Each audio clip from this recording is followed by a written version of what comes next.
Calm down before you stress up the groove. The energy a little different when the blessings accrue. Hey, who you talking to? Just know I ain't no regular fool. Could be anything in the world, but I can never be you. Don't you, ooh. I ain't surprised at all. Seen them rise and fall. Went up the mountain, it wasn't hard to climb at all. At the top, I found some relief. I finally got some peace. Carry on, but please don't mess up the mood. Yeah.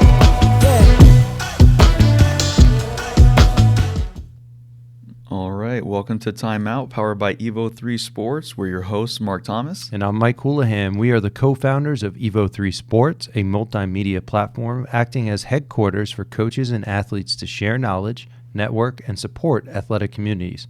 Go to evo3sports.com to check out our previous media and events for coaching advice. Also, take a look at our products and services for both coaches and athletes. Follow us at Evo 3 Sports on Instagram and Facebook. Evo 3 Sports, built for change. All right, so just recently, Mark and I had an opportunity to do a terrific clinic for Slam Volleyball Club. We've been working with them now since July, and we're going to continue working with them throughout this year and hopefully into the future. But with that said, going into this, we've really kind of built out this two-parter that really kind of built off of this recent event that we had with them, and it just seems like it was something that was really kind of interesting to their coaches, as well as kind of sparked some new interest and things of that nature. So with that said, we're going to have a practice planning and stat tracking kind of conversations over the next 2 months. So yeah. Where do you want to go with this? Well, I'm pretty excited just for the two-part series, right? I mean, we talk about this pretty often, these two aspects, and then after that clinic, it really shed some light for us, right, about what we kind of want to talk shop about and break down. So I'm looking forward to it. But yeah, we'll start with warm-up here. So in our first segment, warm-up, we discuss current events that impact the coaching world. So what's on your mind today, Mike? So I want to open up with stats in matches. I think obviously statting in matches is something that at some level is kind of a must-have. I think there's a kind of a lot to it that I do want to go through. But before we kind of really dive into some other concepts, what do you look to stat? Yeah, when we're statting in matches, for me, it really varies year to year. Let's talk about the foundation first, the things that we're always tracking. Yes, we track attacking. We're tracking dig percentages for us. We're tracking pass ratings, but we're also tracking serves and efficiency based off of that sometimes as well. And so those tend to be like our bread and butter. Depending on the year, we may use a digging chart, for example, if we're struggling to see where certain attack locations are going or hurting us. We didn't use that one this year. So it really kind of depends. I've used an unforced error sheet in the past, right? Yeah. Trying to figure out exactly where those areas are that we need to improve in an unforced error category. What about yourself? Yeah, we're pretty comparable in a lot of ways. I think for us in games, it's really about heat charts, essentially, like making sure that we understand the tempo and tones in which people are kind of working towards us and then the opposite, what we're kind of dictating and kind of working around. So for us, it's really about that, whether those heat mats are swings and where they're landing, or defensive, where we're picking up swings and maybe where we're not picking up as well. Obviously, there's setters in terms of distribution maps, in terms of what it looks like in that sense. So there's a lot of different ways, and I think for us, it's kind of like you, right? Day by day, not day by day, excuse me, year by year, we're going to really kind of adjust based off of what our needs are. Yeah. The one thing, though, we also typically do every single year is the pass and serve game. Yeah. And I know we talked about this a lot, so I'm just going to kind of go through really briefly. But the idea is obviously to be able to compare serving and passing, because they are uniquely important, not just to me, but to most coaches. And winning the serve and pass game is something that, as a coach, we really talk about a lot throughout the entire year. So for us, we make it based off of 4.0 scales that are inverse of each other.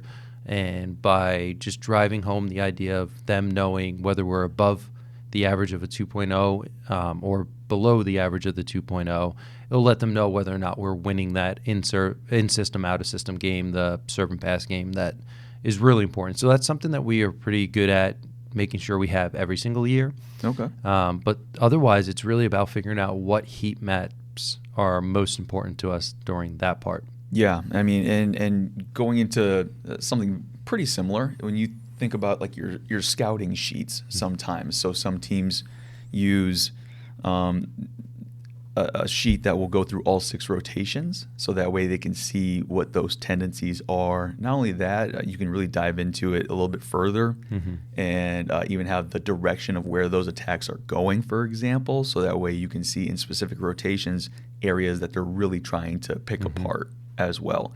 So for as much as we're talking about statistic-based stuff, this goes hand in hand with that because we're tracking what's happening in a match. So there are a multitude of stat sheets out there, and you can't cover everything. No. It's really challenging to do so unless you're fortunate enough to have data volley or something like that on the sidelines. Yeah. But what are some potential challenges or setbacks that you face year to year when it comes to either statting in-game or maybe the understanding or the concept of, what is it that we're looking at here? Yeah, I think there's a couple of different pieces to it. I think one of them is how much stats can you collect just based off of resources? Yeah.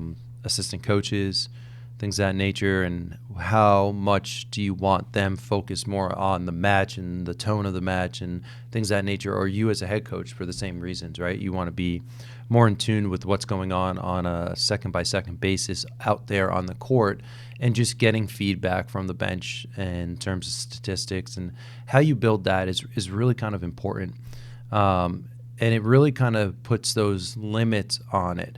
I know some coaches, I think you and the way you want to run it is that idea that you want players to kind of engage as well in that. And I'll let you kind of talk to that yourself. But for me, I don't want that. I want it to be a little bit different. I don't want them to have to engage in stats. I want them to be engaged with that tone and tempo, right? So they can provide as much as they can from the bench without that distraction of the statistics. Because I think the one thing that we're going to agree on is the idea that if they don't know how to truly look at it, then them kind of keeping stats can almost be detrimental if they're not displaying or providing the better information to their teammates. Absolutely. Versus anything else. So again, I think it's really about really fine-tuning in terms of what is needed, and I do have a format for that, but before we kind of jump into that, I was wondering, what's your thoughts? I know you do like having your players take stats, and can you kind of go through how you kind of process that throughout the year? Yeah, absolutely. So when it comes to stat tracking, we're statting all the time, right? So it's not out of the ordinary for me to schedule a meeting, and actually for us it's been preseason where we're going through all the different stat sheets, how to actually take stats accurately. Depending on the year, I may even pull up a video and have us go through it. This is something that I started with managers this year and actually saw how valuable it was to get that same type of learning format out there for our team when they're going through stats. I also like athletes taking stats because I actually feel that the opposite of it, I think it keeps some of them more engaged than being on the sidelines and having like those weird side conversations and stuff like that. And so, yes, I also think that it helps to increase their volleyball IQ. By going through these and becoming more efficient in them, I feel that you can start to see tendencies of, for example, if you're tracking attacking, all right, well, who's our go-to attackers right now? Yeah. If I'm a setter and I'm going through that and I'm doing a distribution chart, for example, that may help me go into the game and be like, okay, this is the hot hand right now. You look at things from a defensive perspective. If you're doing a digging chart or like a heat map, right? If they're going through that, they can actually be yelling what's available, where they're hurting us on the defensive end as well. And it helps them to be giving feedback to those on the court that's just a little bit more accurate. And so that's where I kind of see that as a big help. Another way that I look at it, though, too, this year I was coaching on my own a decent amount, and so you needed resources. Exactly, others to be helping me out in that format, so that it just helps to make sure that we're not falling behind or reacting to things late just because of lack of staff, right? So there's a bunch of different reasons as to why I put it out there, but also my team knows that I'm a stickler for stats and the importance of them, and so it almost becomes a cultural meeting in that conversation of, how are we looking at these and why they're so important. So yeah, I certainly, we play devil's advocate on this all the time, but that's what it's all about. Everyone does have a difference of opinion, and it's good to see both sides of this. And again, like you said, all depending on resources, those who have some a little bit more than others, and how am I making changes to make sure that I'm still competing at this level. Yeah, and I think it's something that I've seen through had in conversations a lot, is this idea of statting on the bench and what we need to kind of look at. And I feel like as a coach, one of the biggest traps you can kind of get into is that idea of statting for no reason, right? Yeah. Being on the bench, you really have limited opportunities and limited resources at times, right? You don't get to. So for me, I really break down statistics in 3 different ways. There's concrete statistics, feedback statistics, and then adjustment statistics. Yeah. And for me, they're really categorized in those ways because the way I see it as a coach, when you have to have understanding of why you're doing it and what you can do with it. And I'm a huge believer in the idea, if you're doing concrete statistics, which I kind of categorize as whether they be hitting percentages or things that are just box scored, essentially, they shouldn't be on the bench. Reason being is because I see them as means that they're not going to provide you anything in the real time. And again, that could be different. These are different. So like throughout the year, the statistics and which category they fall in has to be very different as you as a coach evolve and your team evolves and grows and things of that nature. Definitely. Feedback statistics are statistics utilized in a way to provide information, right? For instance, us in our program, typically feedback stats are winning the serve and pass game. Right, that 2-0, because we can allow that information to be disseminated outward. No, it's not going to make direct impact in terms of shifting or moving all the time. It's really just about, this is the tone, this is the tempo. We need to fix this internally, mentally, however we want to kind of put it out there. It's kind of like a status check. Yeah, exactly. Right? Okay. It's a status check, and I think that's a great way to put it. The final one, though, is adjustment stats. And adjustment stats are, in my kind of eyes, are those necessary things that you have not only ability as a coach to make quick decisions on and be able to make adjustments within the match, but your team has the ability to as well. So, for instance, if you're statting your serve receive and you're also statting the passing with it, there's no point if you can't change it, whether it's through your bench or through shifting and manipulating rotations to get different passing units, things of that nature, then there's no point in tracking that part of the game. Yeah. Because it's just taking up resources. And because there's not a lot of them for most programs, whether you're club, high school, or even Division III and Division II. I mean, some Division Is, there's just not enough means to it at some level. Yeah. So you really have to pick and choose what you use on the bench. And for me, I really categorize in those. It's the concrete stuff that is just there to provide information, whether it be depth chart. That stuff shouldn't be on the bench in my eyes. The feedback stuff, as long as it's important and your players can react to it in a way, terrific.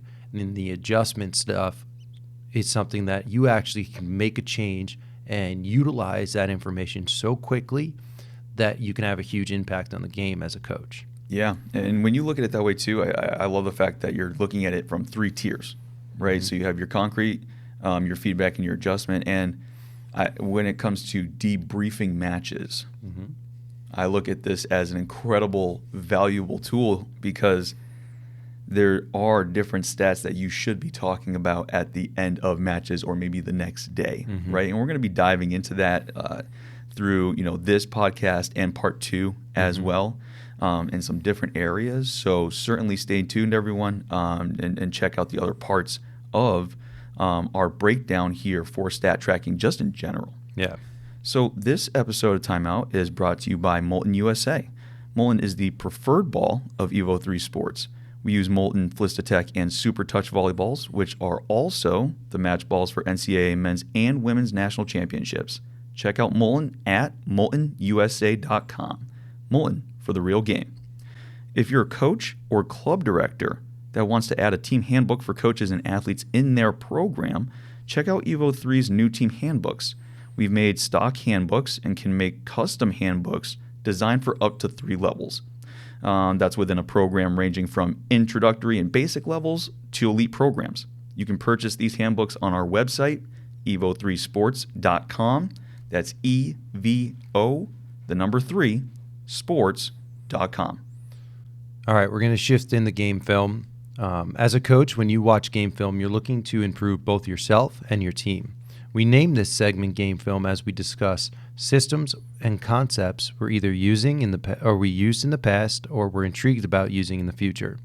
Mark, what did you want to review for this month? All right, so we're in the next part of statting right now. And when we're talking about game film and getting better, what better way to be improving in training than statting in practice?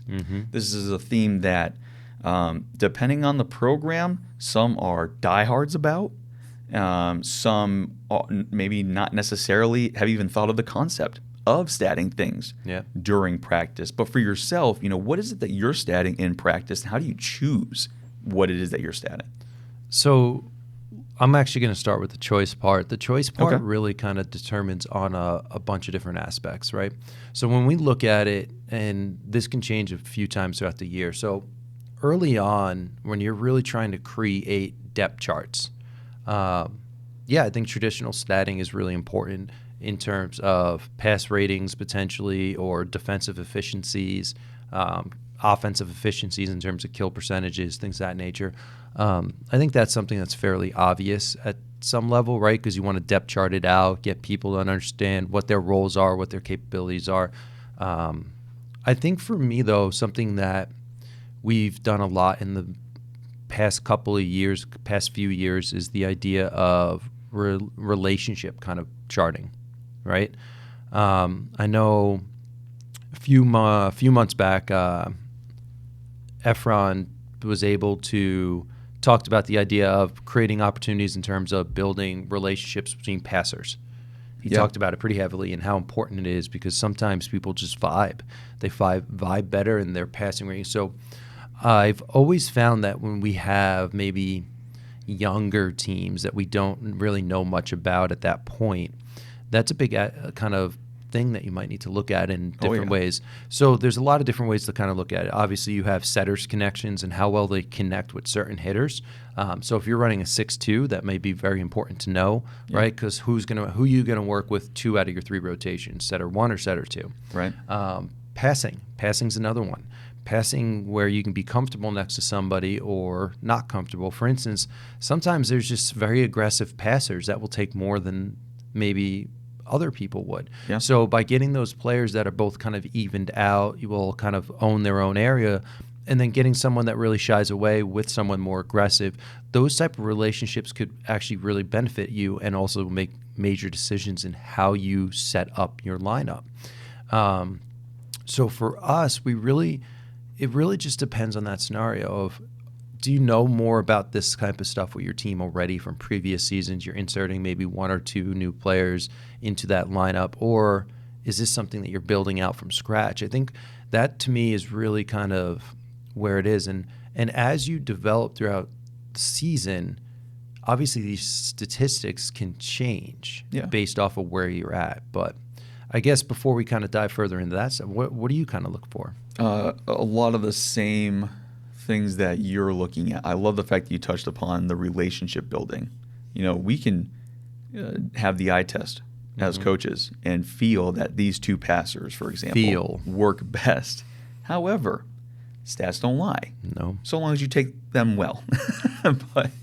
But that being said, I have always used stats in practice to help me make those decisions. When it came to the 6-2, it was all about, well, I'm tracking which setter is with what players in these drills that I'm statting, because I do need to know the difference in the two. We are color coordinating by drill that we're doing as well in our stat tracking. So from an offensive perspective, there's a big difference in attacking percentages from in-system drills to out-of-system drills.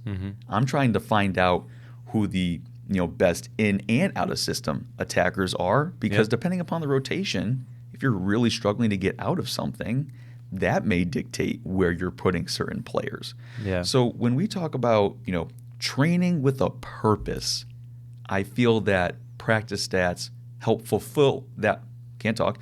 I feel like it helps fulfill that purpose, and that we are getting concrete or more accurate feedback to our team. To your point, when you're talking about things that we're doing well, things we're not doing well, here's why we're doing something. And for you and I, who enjoy explaining the why to our teams, it just helps them to buy in that much more. And I think something that I really want to kind of asterisk this with is the idea that what we're all listing here right now is not what we do every day and every day of practice or every season, right? It's just a general list, right? I'm not going to measure all of my relationships and have 7 or 8 different components build my lineup, right?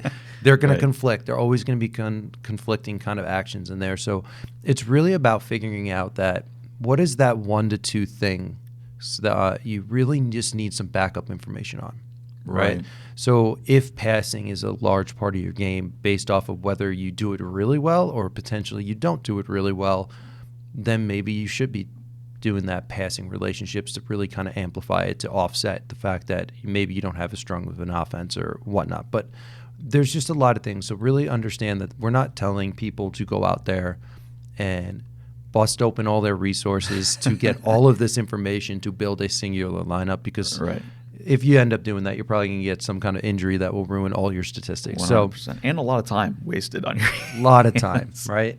So I did want to kind of just put that out there. But another one kind of for me too is also just efficiency based off of rotations, because in practice you have that opportunity to pop in what your potential subs could be. So let's think of it as the idea of we have our rotation, it's set up, right? I've shifted past maybe some of those rotational relationships or positional relationships and how they affect. We're more in the middle of it.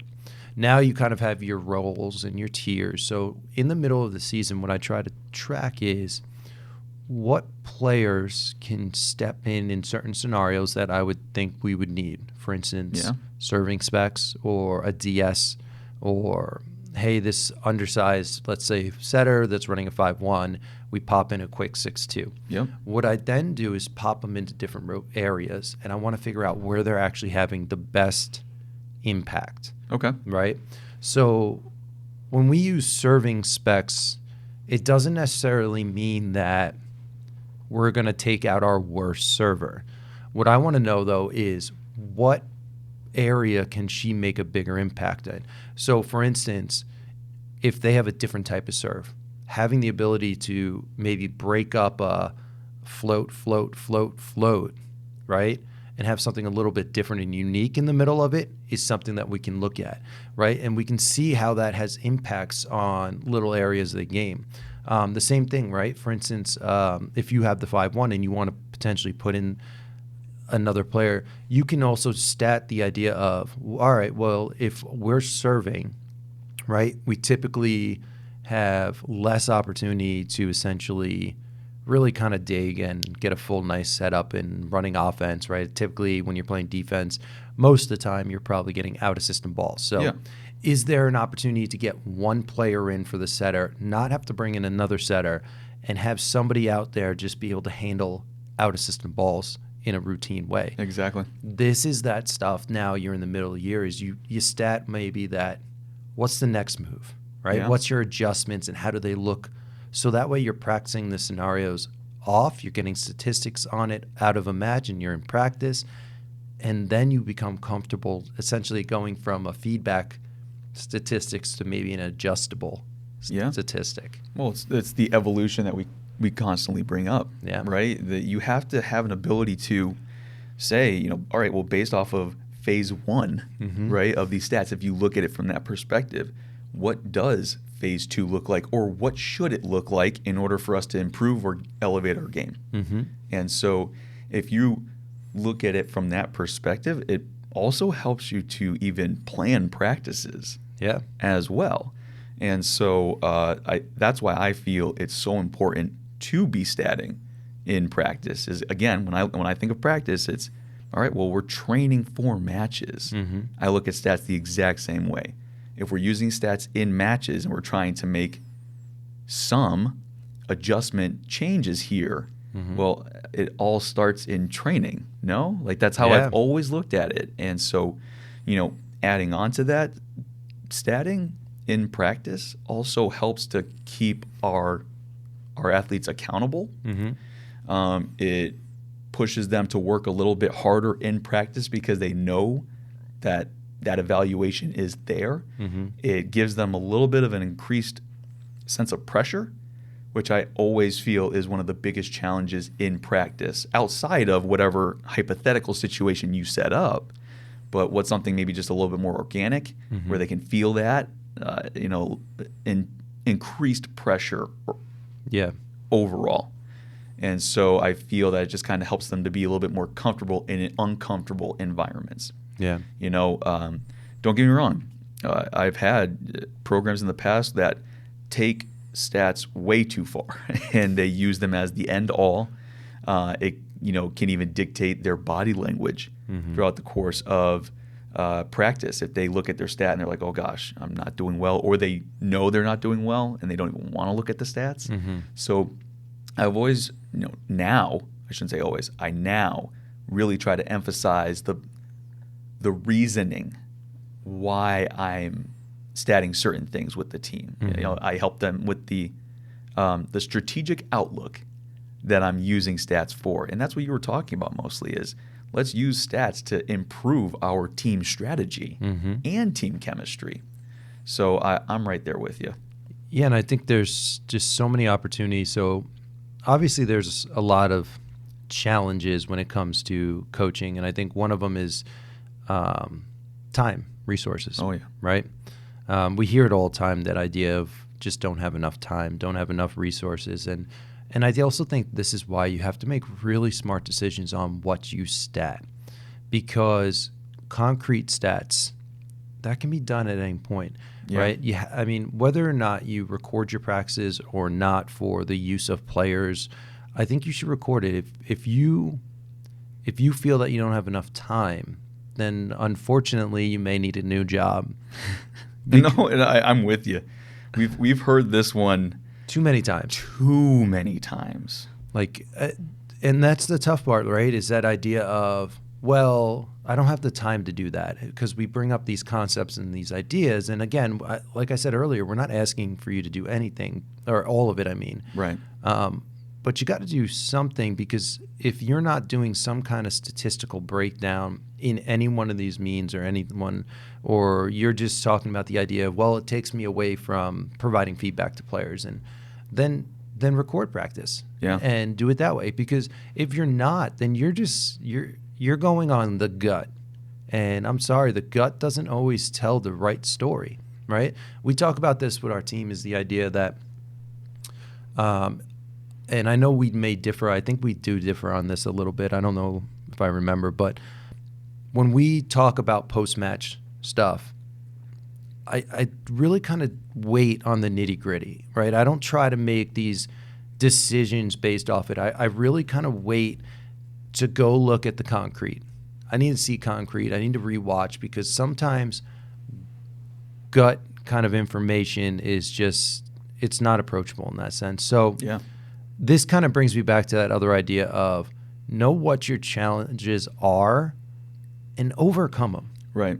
Don't use them necessarily as a reason as to why you can't do something. And that is something that is incredibly frustrating to me at times.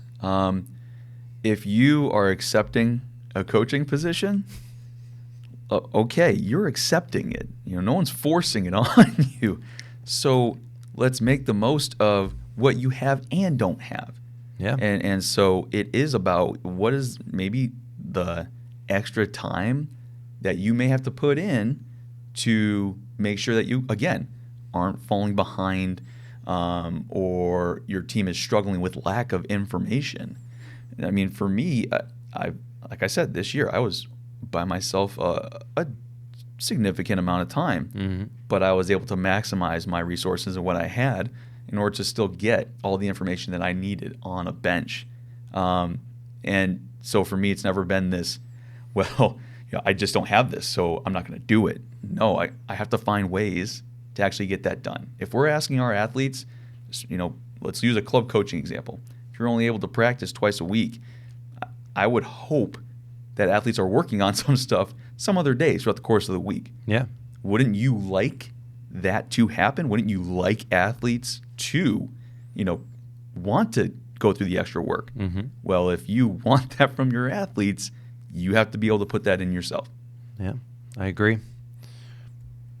This episode is brought to you by New England Regional Volleyball Association, or better known as NERVA.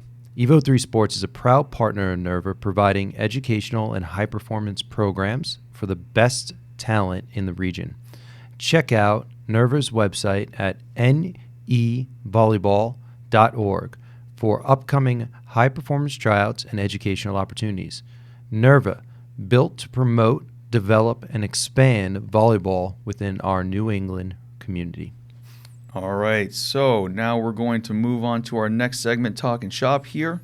So we're going to be discussing, which is typically, the title of this month's podcast. Again, this is a two-part series on statting and practice planning, and I'm pretty excited to actually discuss practice planning in this segment here. So, we often talk about a unique but impactful way to stay focused on your priorities or what you feel is the most important aspects of the game to hone in on. So, Mike, do you mind kind of just diving into that a little bit? So I think one thing through a lot of our series and episodes that we've done or events that we've done with other clubs, things of that nature, I think one thing that we've kind of shocked people is on how practice planning is not just day-to-day, right? It's something much longer process and build out that I think needs more attention and focus to really drive purposeful growth. Okay. And I think that's really important. So I think it all starts with your evaluation, your pre-val, right? Your ability to know what you're looking at. So if I were to really frame it, I'm going to frame it in this way, just you can kind of take it as you want. But before season starts, look and kind of evaluate your 6 skill points in what you as a coach not only believe is most important in winning, but you as a coach are able to understand and utilize in a way to actually make an impact. Okay. Right? So break down your 6 fundamental skills, right? Serving, passing, blocking, defense, setting, and hitting, right? Those are your 6 skills. If we were to just break down volleyball, they're extremely important skill points. Yes, there are skills that are hustle and heart or things of that nature, but let's really stick to the actual fundamentals. Yeah. So what you need to do is build out, again, the importance list. Maybe you can even do it into tiers, 3 tiers. Okay. Right? Your top 2 that are most important for winning, then your bottom 2 that maybe may not have as large of an impact, whether it's because of you as a coach or you just know that you might have a short team or you might know something that you think. And then you got your 2 middle things for your middle tier. Then after a few weeks, maybe a couple of days of practices, depending on if you have 2 practices a week or 5 practices a week or whatever it might be, then now take those rankings and actually rank your team. Okay. What are their best skills? Top 2, middle 2, bottom 2. And then take those charts and compare them. That will show you where your initial growth paths need to be. Right. So if you think, let's say, serving is number one on your list, but it's your fourth best skill, that difference shows you that you essentially at some level need to be at least +3 or 3 times or however you want to perceive it. But that is your direct path that you need to fill the gaps. Yeah. And if you have something that's above what you normally rank, awesome, terrific. It just gives you more opportunity to drive other things to become better. Exactly. And then obviously with that said, before you jump in, I just There want you to say it's the same thing when it comes down to systems, right? There's 4 main systems. There's a serving, a passing, an offensive, and a defensive system. If you kind of think about it, those are your 4 physical systems. Do the same thing with that. Rank those in the same type of order, and then do the evaluation of your team. And that's a great way to get a starting point. Yeah, I started utilizing this when we talked about it actually years ago now at this point. And it helped me a great deal in making sure that I was honing in on what I really valued or what I felt was the most important at that moment, right? So Mike talked about looking at this from 2 different ways, right? The evaluation of what you find is most important, but then also the evaluation of where your team is at, that status and what that is. And I always enjoy looking at the matchup of the 2 because like you said, what if you value this most, but maybe it's like your team's worst thing that you're working on? Like you said, you can use that as a way of validating, hey, this is why we're working on this so much right now. We talk about, the different systems. I think that those that are struggling to choose what you want to work on in practice, if you were to use these 2 lists, they help you to not only, think about or find ideas of what you want to do in practice, but it also helps you validate that you're designating the right amount of time to these areas. We talk about, how blocking is now probably towards the bottom of both of our lists now. For a long time, it wasn't at the bottom for me. No. But now it is based off of the other things that I feel we need to do in order to be successful at our level. So when I was going through that and having to reevaluate things, it really helped me to, again, make sure that I wasn't honing in on blocking as much as I was the year prior because I have a new view on what is the most important. Sometimes we can get really caught up in, oh, well, this is what we did last year at this time, and this is great. Okay, cool. Fine, but you're a completely different team every season. Every year. And so if you're not making these reevaluations of yourself and your program, you could just be doing redundant work and actually not progressing in the areas that you need to, again, in order to actually get wins. Yeah. And honestly, that kind of brings me into my next thought is throughout the years, I've kind of heard the idea of, well, don't you want to kind of eventually take your square pegs and fit them in square holes? And I say, yeah, of course, that's what you want to try to do. But what this is also need to involve is, yes, I want to take and elevate the best things my players do. But as a coach, you also need to look inside yourself and say, am I best suited to progress us in a way in this area? Yeah. Okay. And I don't think people do that. And I think that's the thing. So, yeah, we are awesome at passing. Maybe I'm not a great serving coach. So for me to just say, oh, well, like adjust based off of what we have, our strengths, right? I need to be able to up the areas that I need to. And that's why it's really important that you have to build the way you see winning, because if it happens to be in areas that you don't have that ability to push and promote in a way that has high impact, then you're almost fooling yourself. You're not going to see growth, right? Could be setting yourself backwards from a program perspective. Exactly. So if you are really good at something in terms of something, or as a coaching staff, not even just an individual, if you have a coaching staff that's well balanced, awesome. Yeah. If you have really maybe a young coach and you're really good at X, Y, and Z, then you need to find ways to amplify that, because that's what you're going to be most unique at teaching. And then you can shift to lower things after you really hone in on that. So if you connect really well with you almost essentially want the other skills to be above your best ranking in terms, because if you're really good at pushing that best ranking, then the other skills will take care of themselves. Yeah. But then you can push. So for me, I think you really have to be honest with yourself as a coach in order to have this become a large impact. Well, and I think that's just a common theme in general, right? You can't improve or grow as a person unless you're ready to, just say, these are my areas that I need to work on. Right. And so sometimes we say, hey, we need to work on rotations, for example, but if you're not great at manipulating manipulating rotations, that could be really tough. You end up spending more time trying to figure this stuff out than if you were to be honing in on maybe some other areas and then improving yourself in that process, so that way you can make the best impact possible for your team. So yeah, I'm right there with you in the importance of that. We talked about breaking down our 6 skills, and we talked very briefly about the 4 other areas, though, that we should be looking into. And so I kind of wanted to just touch upon that a little bit too. You talk about your serving, passing, your offensive and your defensive focuses and those systems, and which ones you do want to hone in your practices.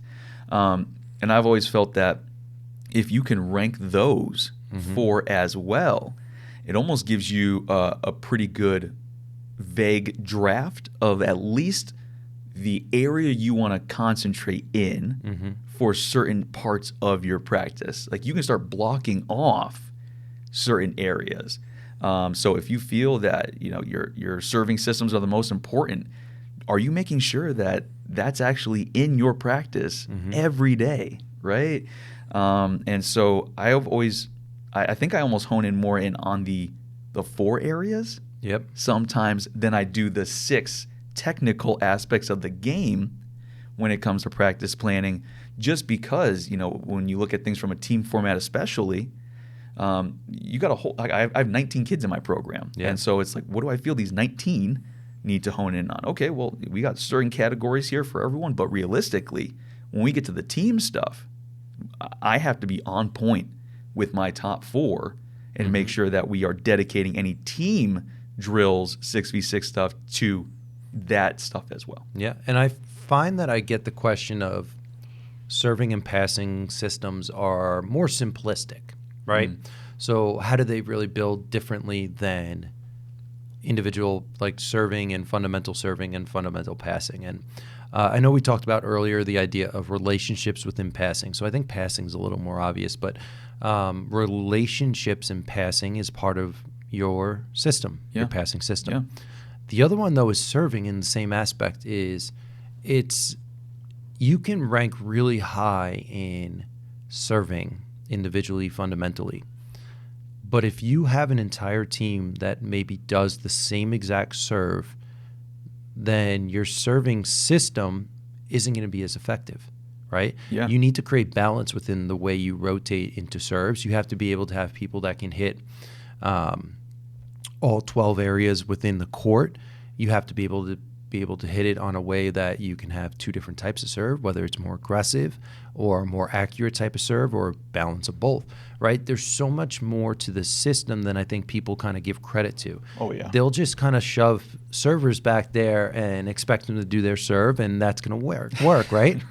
But again, it's a system that's designed to break down passing. So if you're creating a system designed to break down passing, then you have to keep passers on their toes. Right. So by having that ability to have either different tempos or changes, or shifting your servers in ways that it rotates differently, I think that's something that I don't think enough people kind of put emphasis on, and they feel that the fundamental side of it and the system side of it is very comparable, when it shouldn't be.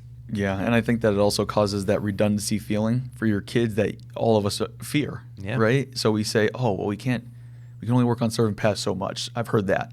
And I think that that's ludicrous. Yeah. Only because there are so many different ways that we could be doing this. When we talk about, ranking these, the best thing that at least has happened for me was when I said, okay, passing for me is number one, our passing systems, but how much time was I really spending to that? And then the next phase of that was, okay, I need more drills. I immediately I was okay. I have a decent amount, but if I feel like it's number one and I feel that I need to spend this amount of time on it, well, what am I doing to keep our athletes engaged in that moment that is so important? I feel that again, this game is so technical, and we always try to find different ways of keeping our kids engaged, but I feel it's critical that we do that while staying within the values that you find are the most important. Don't just shy away from serving drills because you've ran out of serving drills. The internet's a great thing, It's true. having mentors and stuff like that. There's tons of different ways that you can be doing serve and pass drills, so that way you can hone in on them for longer periods of time and keep that engagement with your program though too. Yeah. No, I agree. And I think now what? Now what do? We have all this information.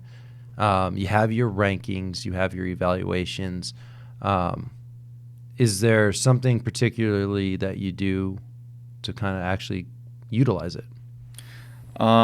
Meaning, how do I take the information that I'm saying from the rankings and put it into my practice planning? Yeah, and build it out. How do you build out? So, well, for me, my build starts from way further out than that. And I think that, for us, it's been, we talk about this a lot. Yeah. When we have our rankings and what it is that we're doing, we always look at things from bigger picture to help us find out what we should end up doing on what should be a daily basis, right? Before our season starts, I'm reevaluating our athletes in the program currently. I'm certainly going through game film of our incoming class and stuff like that too. And I'm coming up with a draft of, okay, well, here's where I want to be in the areas that I find are the most valuable or the most important, right? Going from there, then the next question I have to ask myself is, okay, well, that's the end of the year. How are we going to get there, right? So then I have to look at things from a monthly perspective, all right? We have a few months in our season, so where do I want to be at the end of August, the end of September, the end of October in those areas as well? And then I'm breaking that down into, okay, well, then let's get weekly focuses here too. And then eventually it's working its way into daily, and that's how I'm identifying what I need to be working on a daily basis, in addition to obviously the things that are happening in practice and in matches throughout the course of the week. You have to be able to have, at least for me, I feel that there's a happy medium of the two that are necessary to be successful in order to maximize the efficiency and the productivity of your practices. Yeah. So how about you? Yeah, we do it very similar. We take that information and we build the season out. Then we build monthly. Then we build weekly. And then we build daily. And then we finish it off with focus points daily. That's really kind of the overall way that we talk about it. But we are definitely that we need to start big. We got to think big. And we have to figure out, right, what's the next step, the next step, the next step, and so on and so forth. So, like you, we want to know what the end goal is in each area, right? Yep.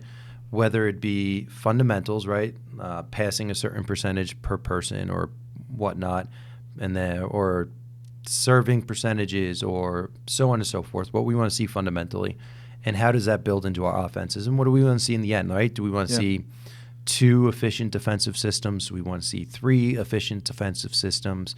Same thing, right? When you look at offense, you want to end with this type of idea of X amount of plays or X amount of concepts, whatever it be. So, all right, now you have those end goals. Break it backwards, right? Yeah. I'm a huge believer that, all right, well, if you want this, what's one thing that you can wait as long as possible to have? All right, so then we got to work on this, all right? And then you break it all the way down to what is the fundamental things that you need to have right away. So you almost break it down backwards, and that gives you a timeline.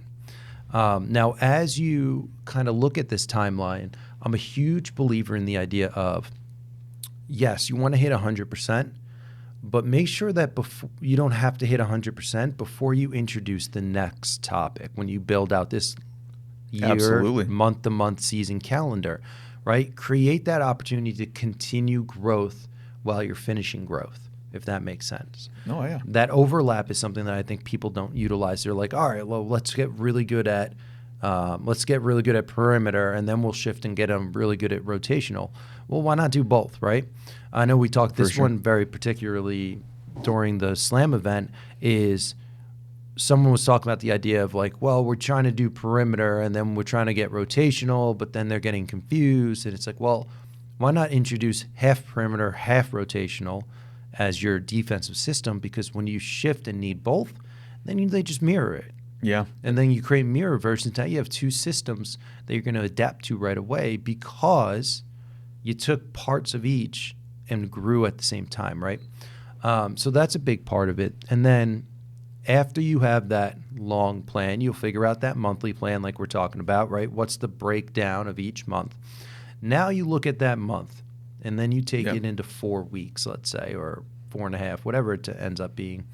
And you break that skills points that you're looking at into 4 segments. So, for instance, right, if you want to get better at, let's say, blocking system within a defensive system, right? You got to break down your blocking into, I want to be able to really, be blocking at, 2 blocks per set. Yep. Right. And then you want to grow. All right. Then you hit that week and you're like, all right, what do I have to do to get better at this point? I know this is redundant, but then you hit that point where it's like, all right, now you have a week. What are we going to get better at? We want to get better at turning in. All right. So day 1, you put them on boxes. Day 2, get them just stagnant, jump straight up, straight down, turn in, right? And then you just break down your goals so minute into these focus points. Now, the reason I went through all of that is because you have to get to focus points. Yeah. I think it's terrific to have this long, drawn-out process. But if you start throwing it at people too early. So another thing we talked about is the idea of, and I fight with my team every year, but this is so easy for us in terms of offense. Yes, we love what we see out there. We want to do it all. But in order to do that, you have to build into the foundations first. For sure. And if you try to go above and beyond, you're going to essentially try to get 1% better at 45 different things every day. And that's overwhelming. I would rather see 2 to 3% growth in minimal amount of things at a quicker, more rapid pace and be less dynamic early and then more dynamic later. Yeah, you're peaking towards the end of your season, right? We always talk about all of us are trying to figure that out. Yeah. Right? And so this is a great way to kind of look at that is, the combo between the focus points, but also then helping you to strategize how you're going to utilize that on a weekly basis. Mm-hmm. It's just incredibly impactful. Yeah. And to your programs. So absolutely. Now, there's another thing that we talk about pretty often when it comes to practice planning, and that's the evaluation of your current talent, but then also where you would like to see them down the road, right? And how that kind of makes an impact in your practice planning as well. So do you mind kind of just diving into that a little bit too? Yeah, so obviously throughout the year, you look at certain things and you understand certain people a little bit better, because if you expect your entire team to grow at the same rate, then you're just kind of fooling yourself, I would think. Yeah. I think there's a big difference between people's growth patterns and things of that nature. So for me, it's really about understanding, especially when you have different layers in college where you have freshmen, seniors, so on and so forth. It just becomes more of an emphasis, right? Yeah. A success emphasis, let's say. So systematically, you have to keep that within that team level, right? regardless of age and experience, team is team, right? That's your team systems. Your fundamentals, though, you can create different focus points. You can create different overlap in different ways to make sure that your players are kind of understanding where do they need to be at, and they don't have to compare to everybody else at the same point. Because if you can maintain that individuality within these skill points, then they're going to grow in a way that's best suited for them. And eventually that's going to have a larger impact when you hit the team systems. Yeah. So I feel like you really have to keep that into perspective, that you have to keep team, right? They have an impact on the team. Keep the stats for everybody the same, obviously. But when you go individual, understand that we just need certain people to do X, Y, and Z at maybe a little bit smaller of a rate than other people and create balance. Yeah, I love how you kind of look at the individuality in a team sport and the importance of that, right? I feel that you're only going to become as good as, the talent that obviously, yes, that you have in your gym, but also at the same time, like you were saying, it's also important to know the pace of growth of your athletes, especially in specific areas. I don't like the generalization of, oh, this person just doesn't, it takes her a little bit longer, it takes him a little bit longer to do, to learn things. And it's like, maybe not necessarily. Yeah. Maybe it's, they click really well with serving, but maybe, there's something off about their attacking. Yeah. How many DSs do you see nowadays that are one-dimensional? They can be great at passing, but then maybe they struggle at defense, right? I feel that... Shout out USAV, please get rid of this double libero rule. Touche. But that's where you have to be able to break down each person's strengths, areas where they grow rapidly, or they're going to need that time. It also helps with the frustration piece. Yeah. As a coach, and helping you have more realistic expectations for each person in your program, and realize that if you can help in their developmental process and just stay with them at their pace, obviously you want to push them, right? But if you can be understanding of where each person is at, and that stems from just the ability to evaluate each person, you're going to have more productive practices because you're going to be that much more prepared of what's going to happen and not happen depending upon the athletes that are in the drill. Yeah. So if you had one more piece of advice on something that you would kind of throw out there, what do you think it would be? Regarding practice planning specifically? This entire segment. Good question. I would say reevaluation at the end of each practice and at the end of each week helps you to be that much more impactful and efficient in the next week's practice planning. You have to be constantly reevaluating. Yeah. All of us have a game plan, and we talk about the whole long-term plan and what that looks like, right? King Richard with a 78-page plan type deal. But realistically, if you're not taking the time to reevaluate how things are going and make changes in maybe your timeline, maybe in your goals, I think that when it comes down to practice planning, unfortunately, you could become just as redundant as those that aren't putting the time in, driving to practice and saying, oh, what are we going to work on today? Yeah. So if I were to give one, it would be, it's funny that you kind of said yours is almost the exact same thing in terms of individuals. Right. Build an individual path for each of your players and have checkpoints, right?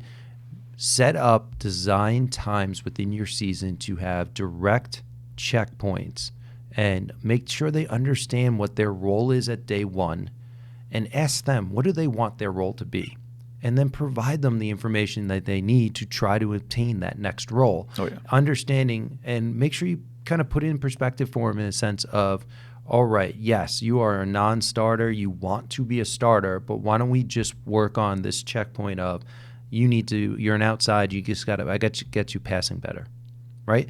Provide them that roadmap and check in with them daily, or excuse me, monthly potentially, or 2 weeks or 3 weeks or whatnot, and make sure that you're building the road together. I've learned that throughout the years that sometimes that's just really important to kind of keep everyone trending in the right direction. Well, and it also helps them to gain ownership of things, though, too, right? And it helps. I think the best part about that is that you get to develop the rapport of your, a stronger rapport with each athlete in your program. And when you're developing good relationships, and they see that you are you genuinely care about them, they're going to work that much harder. They will in the long run. So absolutely. Well, I'm super excited for diving back into this in part 2 in the next episode. But if you want to evolve with us, follow us at Evo3 Sports on Instagram and Facebook, and be sure to check out our website, evo3sports.com. Evo3 Sports, built for change. I ain't surprised at all. Seen them rise and fall. Went up the mountain, it wasn't hard to climb at all. At the top, I found some relief. I finally got some peace. Carry on.